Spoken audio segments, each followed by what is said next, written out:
Hora de conversar com o Felipe Killing. Hoje tem um encontro importante do Premier britânico com Donald Trump. Esse encontro acontece na Escócia.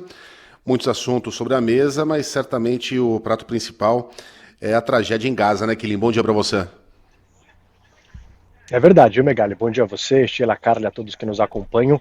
O Reino Unido, inclusive, está sendo pressionado, né, por meio do Keir Starmer, a própria base dele o pressionando a seguir os passos da França e reconhecer o Estado da Palestina. Ele disse que não é uma questão de ser, mas quando, mas condicionou isso ao acordo de cessar-fogo. E muita gente por aqui vê o Donald Trump como a pessoa capaz de colocar pressão em Benjamin Netanyahu para que algo, de fato, possa ser feito para melhorar a vida das pessoas na faixa de Gaza e em que o cessar-fogo possa ser anunciado.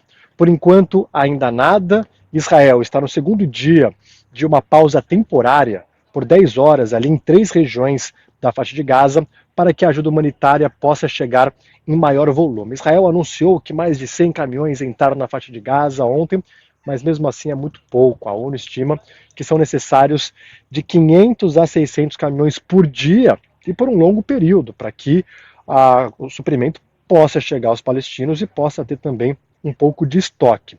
Há também essa controvérsia, né, de países enviando aviões e jogando ajuda humanitária.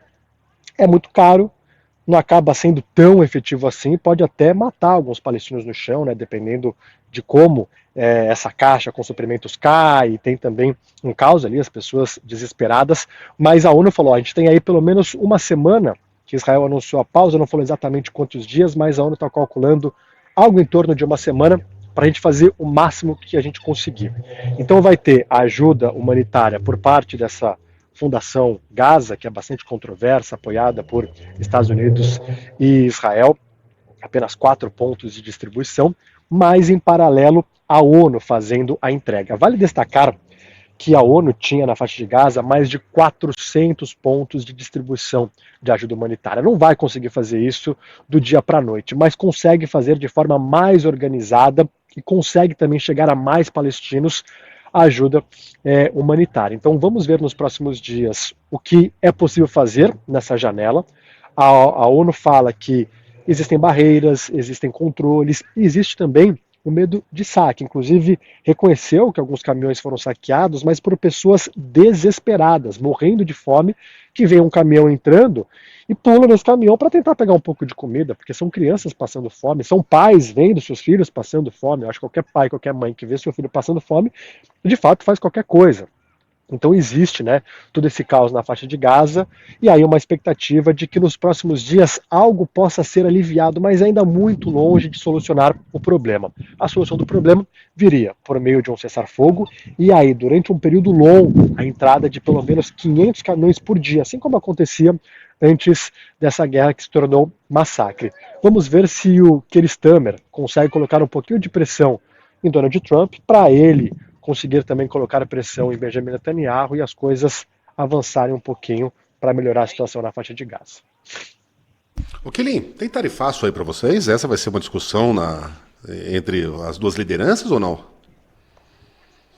O Reino Unido conseguiu fazer um acordo com os Estados Unidos de 10%, então há uma tarifa, mas uma tarifa menor do que outros países. Por exemplo, a União Europeia anunciou agora, né, um acordo comercial com os Estados Unidos em 15% de tarifa base.